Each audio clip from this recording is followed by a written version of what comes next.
Hoy nos vamos a meter de lleno en un ensayo que de verdad da qué pensar.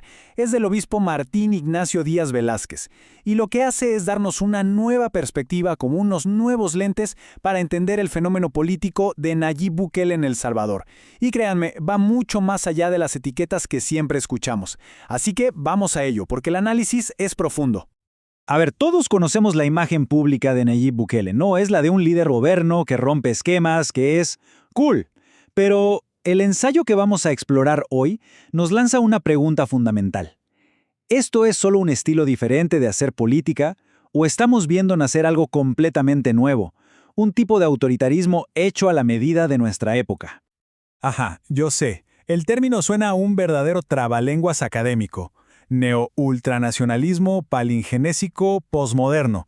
Pero quédense con esto porque es la tesis central del ensayo.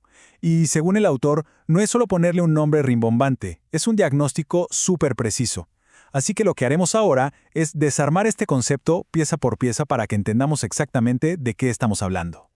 Este va a ser nuestro mapa del recorrido. Vamos a empezar por ver cómo se arma este nuevo modelo de poder. Después nos meteremos en la historia que cuenta, en su mito, y cómo lo vende en el mundo digital. Y al final veremos quiénes son las voces que lo apoyan. Todo esto nos va a llevar a la gran conclusión del ensayo, a este concepto del Estado influencer.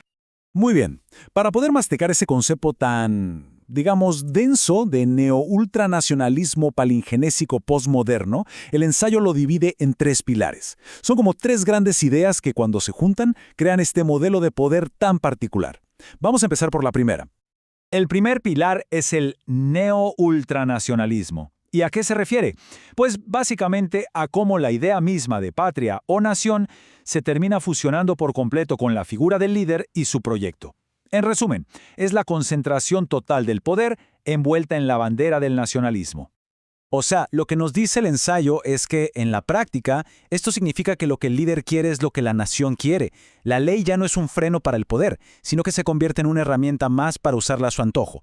Y claro, en ese esquema la idea de que pueda haber otro gobierno, la alternancia, pues se vuelve casi imposible. Y ojo que esto no es pura teoría. El ensayo señala ejemplos muy concretos.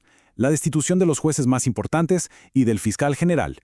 Y justo después, las reformas que abren la puerta a la reelección indefinida y alargan el mandato. Y todo esto se justifica con un discurso de seguridad y unidad, donde cualquier crítica o contrapeso se presenta como un enemigo de la patria. Pero bueno, un poder así de concentrado no se aguanta solo con leyes. Necesita una historia, un relato que lo haga parecer necesario, incluso heroico. Y aquí es donde entra el segundo pilar del análisis, la idea de la palingenesia. O, para que nos entendamos, el mito del renacimiento de la nación. La palingenesia es una palabra rara, pero la idea es muy potente. Es la creencia de que para salvar a la nación, primero hay que destruirla como es ahora, porque está corrupta, está podrida. Es una narrativa de borrón y cuenta nueva. Y solo después de esa muerte simbólica puede renacer un país nuevo, puro, ordenado y por supuesto guiado por un líder que es visto casi como un redentor. Y esta estrategia de refundar el país, según el ensayo, sigue un libreto con varios pasos. Primero, se construye un relato casi mesiánico del líder. Después, se implementa un estado de excepción que parece no tener fin para limpiar la sociedad. Se crean símbolos de orden muy visibles como las megacárceles. Y por último, se avanza hacia una especie de reeducación nacional que incluso llega a meter protocolos militares en los colegios.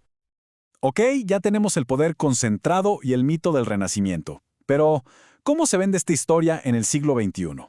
Aquí llega el tercer pilar, y quizá el más representativo de nuestros tiempos, la dimensión posmoderna. O sea, cómo se gobierna en la era de las redes sociales. Fíjense, en este modelo la política ya no es un debate de ideas o de proyectos. Lo que realmente importa es la imagen, el espectáculo, que se haga viral. La legitimidad ya no viene de las instituciones democráticas, sino de la habilidad de montar un buen show en redes. Es como si la política se convirtiera en una simulación, un performance que nunca para. Y esta estética la vemos por todos lados. La marca del dictador cool, la comunicación del gobierno que parece un tráiler de Hollywood, el uso de memes como si fueran comunicados oficiales. El resultado de todo esto es lo que el ensayo llama una democracia espectral. Sí, hay urnas y se vota, pero las instituciones que deben proteger nuestros derechos están huecas por dentro. Entonces, ¿cómo es que toda esta maquinaria de espectáculo se mantiene y se expande? Bueno, el ensayo también se mete a analizar el ecosistema de comunicación que es clave para que este modelo de poder se vea como algo legítimo. Y según este análisis, el ecosistema tiene como dos caras de la misma moneda. Por un lado, están los validadores mediáticos, que le dan un toque de seriedad intelectual al discurso del poder. Y por el otro, algo muy interesante, una disidencia domesticada, o sea, una oposición que hace ruido, que se ve, pero que en el fondo no cuestiona las bases del poder y solo sirve para crear una falsa sensación de que hay debate. Y aquí, en esta tabla, podemos ver cómo todas las piezas del rompecabezas encajan a la perfección. El neo-ultranacionalismo quita los frenos al poder.